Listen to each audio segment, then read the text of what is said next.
Breaking news, Sean P. Diddy Combs has been arrested. P. Diddy is toast. On Tuesday, September 17, 2024, he was arrested and the indictment was unsealed. And this news now has many users on X frantically trying to trace back who Diddy may have been affiliated with in terms of inviting to his crazy parties, causing many users to post pictures of Diddy and Trump, Diddy and Obama, Diddy and Elon, and many more. And quite frankly, almost every side of the political spectrum is catching strays in this entire indictment. So in this video, we're gonna look at the Department of Justice statement revealing all the horrifying details about this indictment, how to view other celebrities that may or may not be closely affiliated with Diddy, and the ancient truth that was actually in the Bible, said by Jesus, that will make sense of this entire ordeal. But first, guys, my name is Ruslan, and this channel exists to encourage, empower, and inspire you to live a life that blesses God. I actually grew up in the 90s on the West Coast, so I've been following this Diddy saga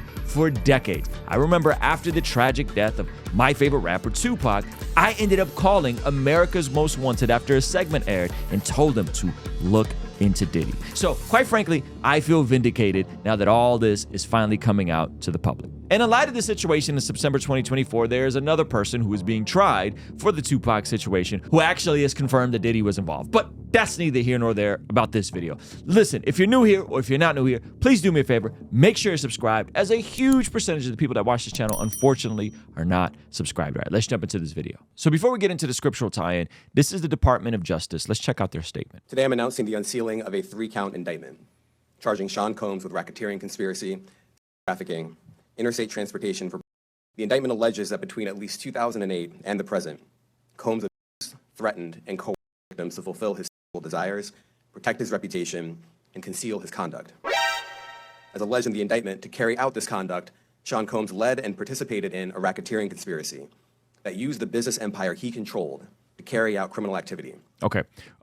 Racketeering is something that they created to charge the mob because they couldn't pin stuff on a specific person or a specific boss. And so they created an organizational way to charge people as a means to get everybody involved with an operation. So the fact that they're using this on Diddy on a federal level is really serious stuff. It's very unlikely to beat this sort of charge on a federal level. There's Young Thug being charged with it in the state of Georgia right now over the YSL situation.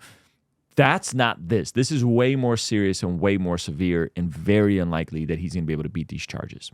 Including sex trafficking, forced labor, kidnapping, arson, bribery, and the obstruction of justice. Hold on, arson? What the heck were they putting on fire? This is some crazy stuff. What was he into? Let me say a little bit more about the charges. The indictment alleges that Combs abused and exploited women and other people for years, and in a variety of ways. As alleged, Combs used force, threats of force, and coercion to cause victims to engage in extended sexual performances with male commercial sex workers, some of whom he transported or caused to be transported over state lines. And that's the trafficking part. When someone is being moved across state lines, even if it's from New York to Jersey, that is technically trafficking. That is how this is coming up. This is how the Tate brothers are in trouble, right? Is because there's people being moved across lines, state lines. Combs allegedly planned and controlled the performances, which he called freak-offs. And he often... This is a sickness of the highest order. This is gross. ...electronically recorded them. The freak-offs so he said recorded, and so he says there's probably video evidence of this stuff. Because anyone that's like a perv like this usually is going to hold on to this sort of stuff. Sometimes lasted days at a time. Days? Multiple commercials. Hold on. Days at a time? Did he just say that? This lasted days at a time. Darkness.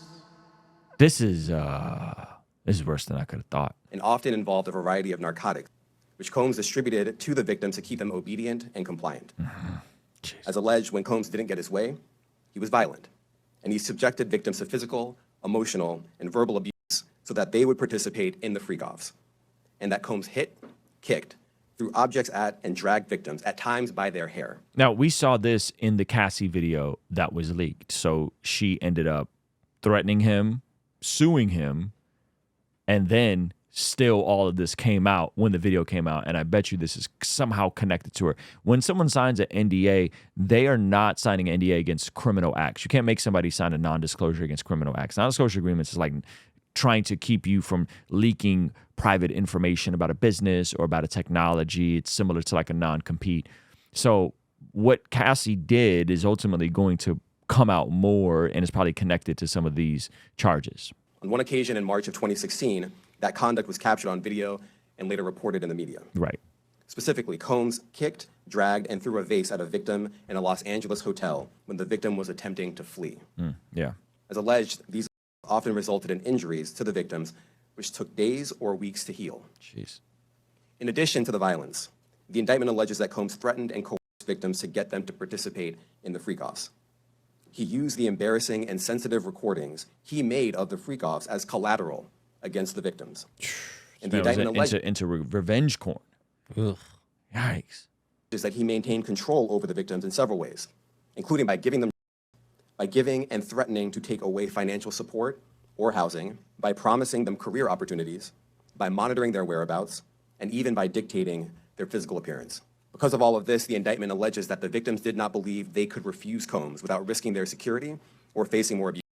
The indictment also alleges other acts of violence undertaken by Combs and others, including violence against witnesses to this abuse, kidnapping, and arson. The indictment alleges that on more than one occasion, Combs carried or brandished firearms to intimidate and threaten victims and witnesses. Now, Combs did not do this all on his own. As I mentioned, Combs has been charged with RICO conspiracy. He used his business and employees of that business and other close associates to get his way. Those individuals allegedly included high-ranking supervisors in the business, personal assistants, security staff, and household staff. The indictment alleges that those individuals facilitated the freak-offs. They booked the hotel rooms and stocked them with the supplies, including baby oil, personal lubricant, extra linens, and lighting. They said they found like 1,000 bottles of baby oil at this man's residence. Any man that got that much baby oil And doesn't have a baby oil business. and doesn't have a baby oil business and doesn't got any babies is sick in the head. When the hotel rooms got damaged, they helped clean it up. They arranged for victims and commercial workers to travel for the freak-offs, and they delivered large quantities of cash to Combs to pay for the commercial workers. The indictment also alleges that they helped Combs cover up his crimes. During the March 2016 incident at the LA hotel that I mentioned earlier, a member of the hotel security staff intervened, and Combs attempted to bribe the staff member with a stack of cash to make sure that what happened was kept quiet. And as the indictment alleges, in late 2023, after public allegations were made about Combs' crimes, he and others pressured witnesses and victims to stay silent. Yeah, this is some really dark stuff. I think it coming to light, obviously, is a good thing. I'm curious who else is going to get charged with him. If they're positioning this as a RICO act, that means that he's running a criminal organization equivalent to what the mob was. So there's going to be other people probably involved in this case, other people that worked for him, worked with him. So it's probably going to get worse. It's interesting. His ex-bodyguard predicted that this would be happening by Labor Day. And so just a few weeks after Labor Day, he got charged. So everyone's trying to score political points on this entire debacle. You got pictures of Diddy and Obama resurfacing, Diddy and Trump resurfacing, Diddy and Hillary resurfacing, and Diddy and Elon resurfacing. I don't really understand the point. This is typically guilty by association type of thinking, just because someone was in a photo with someone or knows someone, that they're necessarily a part of whatever heinous thing the person was doing. But there is a deeper scriptural point that we're going to get into here that I think actually fully encapsulates why this is all coming out and a biblical perspective on this. In Luke chapter 12, verse 2, Jesus said, "There is nothing concealed that will not be disclosed, or hidden that will not be made known. What you have said in the dark will be heard in the daylight, and what you have whispered in the ear in the inner rooms will be proclaimed from the roofs." Now, interestingly enough, in Luke chapter 8, Jesus says something similar, but this is actually in the context of being the light of the world. So this is in the context of Christians who should be doing the right things. And I'm going to come back to that thought in a second. This is similar to what's in Matthew chapter 5. Jesus says in Luke chapter 8, verse 16, he says, "No one lights a lamp and hides it in a clay jar or puts it under a bed. Instead, they put it on a stand so that those who come in can see the light. For there is nothing hidden that will not be disclosed, and nothing concealed that will not be known or brought out into the open. Therefore, consider carefully how you listen. Whoever has will be given more, and whoever does not have, even what they have, will be taken. So the principle here is similar to how a city on a hill, a light doesn't get lit and then put away. Your good deeds and your bad deeds will all be revealed eventually. There's nothing hidden that will be disclosed, and nothing concealed that will not be known or brought out into the open. So I believe what Jesus is saying is, hey, what's done in secret will ultimately be brought into the light. People love seeing other people be exposed. Why? Because there seems to be a level of vindication of, I knew there was something off, and now we get to see it, and everyone can acknowledge it, right? But I think the deeper issue is, as Christians, if you're dealing with sin, if you're struggling, if you're wrestling with something, James instructs us to confess our sins to one another. This is a practice that I think is often not done enough in certain Protestant circles, that we are to practice confession. Why? Because if you let these little things not come out to the light, not deal with them, not get restoration and healing through confession, eventually they can grow bigger and bigger. Now, you and I may not have the means that Diddy had, but those things can get out of control. There's a quote that I vividly remember regarding this, and it goes, sin will always take you further than you want to go, cost you more than you want to pay, and keep you longer than you want to stay. And if injustice is happening, and if people are being sinned against, and it doesn't get exposed in this lifetime, sometimes it doesn't. Sometimes it doesn't get exposed until after the people have passed on, or there aren't any consequences like we see for Diddy. We, as followers of Jesus, have the peace to know that there will be a final judgment, as we see in Revelation chapter 20, verse 12. It says, the dead were judged according to what they had done, as recorded in the books. And then at the end of verse 13, it says, and each person was judged according to what they had done. That as followers of Jesus, we can hold to the fact that there will be a final judgment, that even if someone doesn't get justice on this side of eternity, that when Jesus returns, there will be judgment. And then Revelation 22, verse 11 concludes with, let the one who does wrong continue to do wrong. Let the vile person continue to be vile. Let the one who does right continue to do right. And let the holy person continue to be holy. And immediately after this, Jesus says, look, I am coming soon. My reward is with me, and I will give to each person according to what they have done. And so the point that's being made in Revelation chapter 22 by the Apostle John is, the people that are doing evil things will be judged. The people that are doing good things will be judged. And there will be a final sense of justice in this world. So what do I think of Diddy?